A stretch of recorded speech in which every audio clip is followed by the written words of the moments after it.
I got this INFINITI PRO Conair hair dryer. It's really beautiful. I love the color, the nice matte black with the rose gold.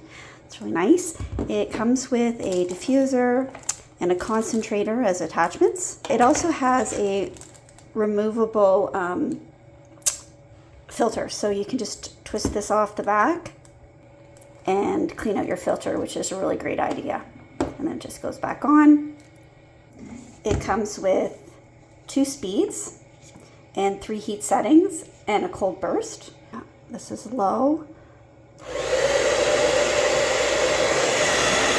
It's got a lot of power,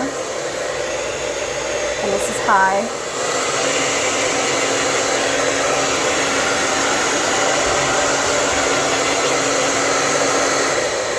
It's like I said, it's got a really good power, and it heats up nice and not too hot for your hair. So yeah, I really like it.